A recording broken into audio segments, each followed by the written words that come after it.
ایک لڑکی کی شادی کو 7 سال کا عرصہ بیت گیا، مگر وہ اولاد کی نعمت سے محروم تھی۔ اس کے خاندان، دوستوں میں جتنی بھی اس کے ساتھ کی لڑکیاں تھیں، سب کوئی 2، کوئی 3 اور کوئی 4 بچوں کی مائیں بن چکی تھیں۔ حتیٰ کہ اس کے سسرال میں اس کی نند، دیور، جن کی شادیاں اس کے بعد ہوئیں، وہ بھی اب صاحب اولاد ہو چکے تھے۔ جہاں ہر وقت اسے لوگوں کی اور سسرال والوں کی چبھتی نظروں اور چبھتے سوالوں کا سامنا کرنا پڑتا، وہیں وہ خود بھی ہر پل اپنی سونی گود کی وجہ سے دکھی اور پریشان رہتی تھی۔ اس کی رپورٹس میں ڈاکٹروں نے تقریباً نا امیدی ظاہر کی، جس پر ہر وقت وہ دکھی رہنے لگی، مگر دل میں ایک امید بھی رہتی کہ اللہ سے بڑا کوئی ڈاکٹر نہیں، وہ چاہے تو کچھ بھی ناممکن نہیں۔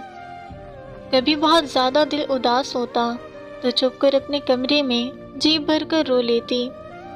کوئی بھی اس کی تکلیف کو نہیں سمجھ پا رہا تھا کہ وہ اولاد نہ ہونے کی وجہ سے خود کتنی تکلیف اور اذیت سے گزر رہی ہے۔ سسرال والے تو باتیں کرتے ہی تھے، مگر سسرالی رشتہ دار، ہمسایوں کی باتیں جلتی پر تیل کا کام کرتی، اور اس کے ساتھ وہ باتیں بعد میں کر دیتی کہ دل چاہتا ہے وہ مر جائے یا کہیں بہت دور چلی جائے ان لوگوں سے۔ پھر وہ ہر نماز میں رو رو کر بس اللہ سے ایک ہی فریاد کرنے لگ گئی کہ وہ اسے اولاد کی نعمت سے نواز دیں۔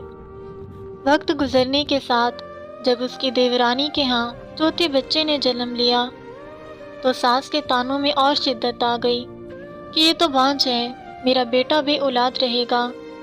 پھر وہ وقت آیا کہ گھر میں اس کے شوہر کی دوسری شادی کی بات ہونے لگی۔ ایک دن وہ اپنے دیور کے بچے کو گود میں لے کر پیار کر رہی تھی کہ نہ جانے اس کے دل کو کیا ہوا، وہ بچے کو وہیں لٹا کر اپنے کمرے میں آئی اور ایسا روئی کہ سب گھر والے جمع ہو گئے۔ اس کے دل کی حالت سمجھے بنا وہ سب سوچنے لگے کہ یہ دیور کے بچوں سے جلتی ہے، حسد کرتی ہے، مگر ان جاہلوں کو کون سمجھاتا کہ اللہ نے تو اس کو ایسا دل دیا ہی نہیں جو کسی سے جلنے والا ہو۔ وہ تو ان لوگوں میں سے تھی جو اپنی خوشیاں بھی کسی اور کی جھولی میں ڈال دیں، جو اپنے منہ کا نوالا دوسروں کے منہ میں ڈال دیں۔ وہ تو بچے کو پیار کرتے وقت اپنی سونی گود سے اس قدر دل گرفتہ ہوئی کہ خود پر قابو نہ رکھ سکی، اور آج اس کے آنسو بھی سب بند توڑ کر بہنے لگے۔ واحد ایک اس کے شوہر تھے جنہوں نے اس کو کبھی تانا نہیں مارا تھا۔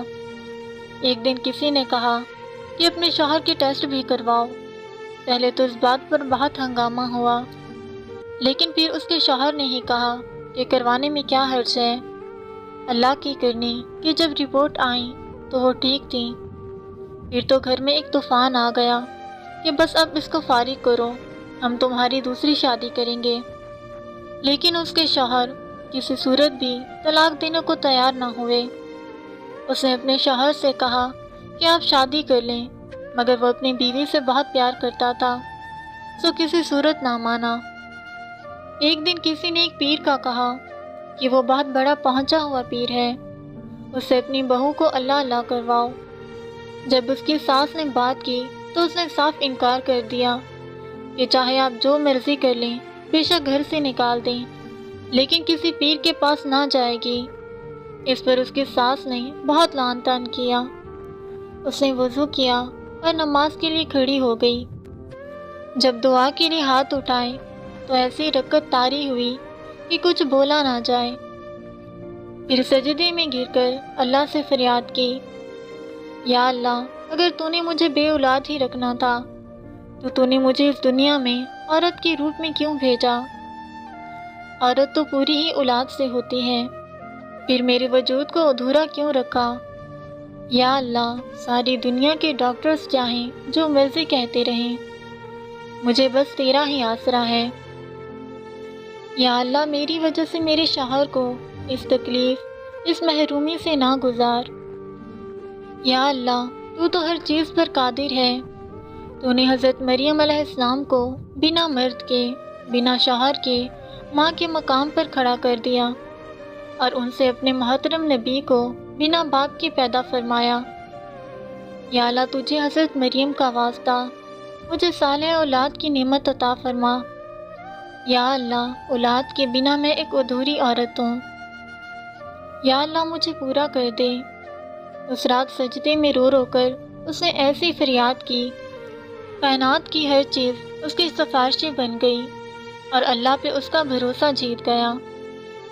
اور چند دنوں بعد وہ ہوا جس کی کسی کو امید بھی نہ تھی۔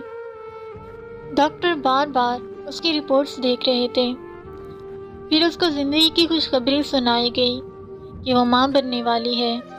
بنا کسی کی پرواہ کیے وہ یہ سنتے ہی ہاسپٹل کے فرش پر ہی سجدہ ریز ہو گئی۔ اسی لیے چاہے کچھ بھی ہو جائے، کبھی بھی کسی بھی حالات میں مایوس مت ہو۔